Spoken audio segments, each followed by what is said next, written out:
Welcome back, everybody. For those of you who are new here, welcome. I'm your host. And today, we're going to be taking a look at part 2 of our series, 10 episodes, 10 monsters. Nuckelavee.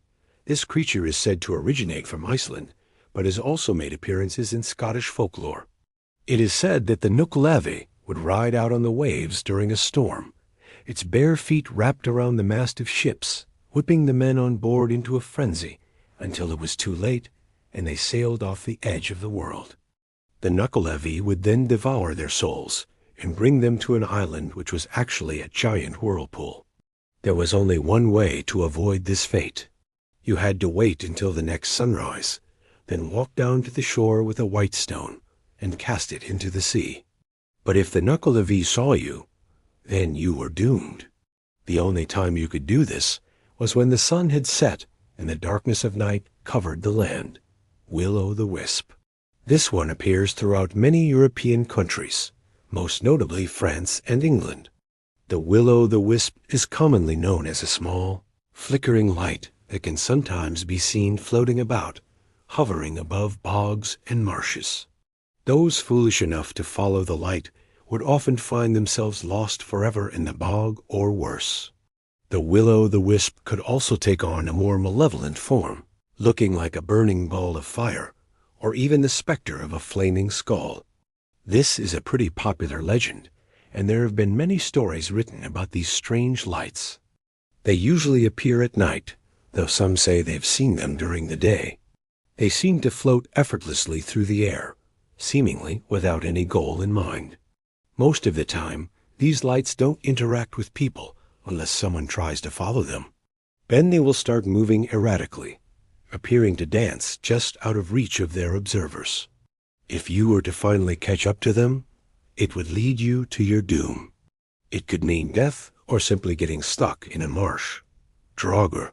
Coming from Scandinavia, specifically Iceland, Greenland, and Norway, the Draugr is an evil spirit that takes over a corpse after it has died, causing it to bloat, rise, and drink the blood of family members. They were also known for stealing the life force of others and making their bodies incredibly old.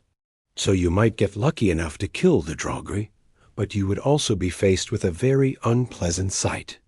In order to prevent the Draugr from rising, families would go to great lengths. They would turn the body multiple times during burial, and even put objects such as rocks in the coffin to keep the corpse from rising. Sometimes they would even sew the mouth shut and break the bones.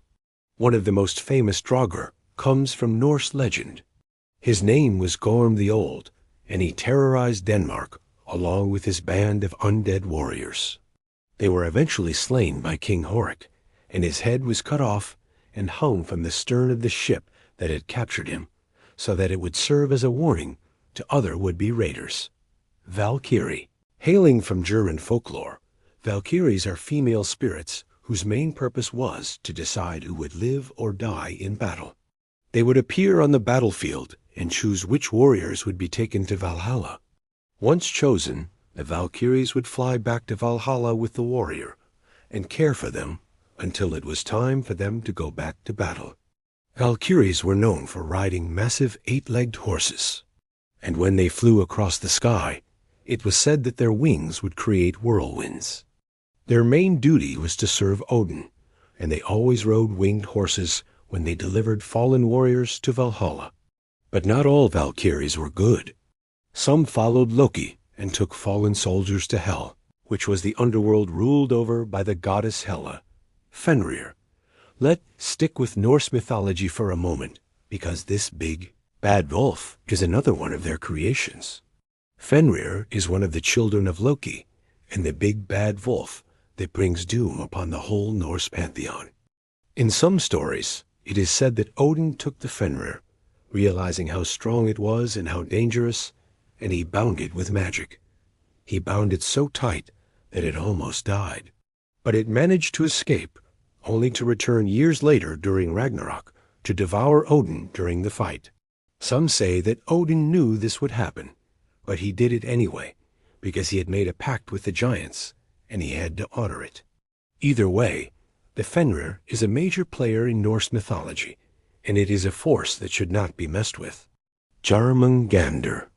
Continuing with the Norse theme, we have the Midgard serpent, also known as the Jörmungandr. The Jörmungandr was a massive serpent that encircled the whole earth. Its far end was hidden beneath the sea, and when it raised its head, it could cover the whole sky. Its venom was deadly, and could kill anyone who is unfortunate enough to come in contact with it. During Ragnarök, it was said that the serpent would rise from the depths of the sea and swallow the sun, plunging the whole world into darkness before being slain by Thor. Huldra. Huldra are creatures from Scandinavian folklore. They are humanoid in shape, but they have a tail instead of legs. They are said to be quite beautiful, and they lure their victims into the forest where they can never be seen again. They usually appear as young women, and their beauty is unmatched. This lures the men into the woods and away from their loved ones. When the men enter the forest, the Huldra leads them deeper and deeper and deeper until they hear the sound of drums. At this point, the victim is completely under the spell of the Huldra, and no matter what they do, they cannot escape the forest. No matter how hard they try, they will always hear the drums, and the drumming will drive them mad and slowly kill them. Brownie. Brownies are domestic spirits from Scottish folklore. They help out around the house, but they are very particular about how things are done. If the humans do things that the brownie doesn't approve of, then they will be punished. Usually brownies are helpful and kind, but they are also very stubborn. So if you wanted them to help you out, you had to make sure that everything was exactly how they liked it. If you upset the brownie, then they would stop helping you, and maybe even start playing tricks. Some brownies were also very shy, and wouldn't be seen unless the humans in the house were asleep.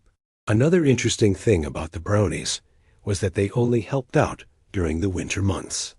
In the spring, they would stop working and play pranks on the family until summer came around. At that point, they would disappear until the following winter. Dullahan. Also known as the Headless Horseman, the Dullahan is an Irish spirit. It is said that it carries its head under its arm, and when it knocks on your door, it means that someone close to you will die soon. They are also said to be able to predict the future, and they will tell you what you want to hear in order to lure you into a false sense of security. The Dullahan is also known for carrying a whip and lashing people who are outside after sunset. It is said that if you are lashed by the Dullahan, you will die within the next 12 months. To avoid this fate, you must turn around 3 times on the nearest tree. And if you survive the year, then you are safe. However, if you run home, then whoever you live with will be the next to die. Chimera. Finally, we have the Chimera. She is a female monster from Greek mythology. She is a combination of multiple animals, having the head of a lion, the body of a goat, and the tail of a snake. She was the daughter of Typhon and Gaia, and sister to the monsters Cerberus and the Hydra. The Chimera terrorized the whole region of Lycia, and the hero Bellerophon had to slay her. He used a spear dipped in the blood of the dragon slayer, which was poisonous, and he threw it at her, killing her. Some accounts also say that he also used a horse named Pegasus to defeat her. The Chimera's body parts became constellations in the sky, and she is one of the most recognizable monsters from Greek mythology. Well, folks, that's going to wrap it up for this episode. How about we give it up for our amazing artist? Thank you so much for joining us. We hope you enjoyed the video and learned something new. We'd love to hear your thoughts, so drop a comment below. And don't miss next week's episode, Spirits and Demons of East Asia.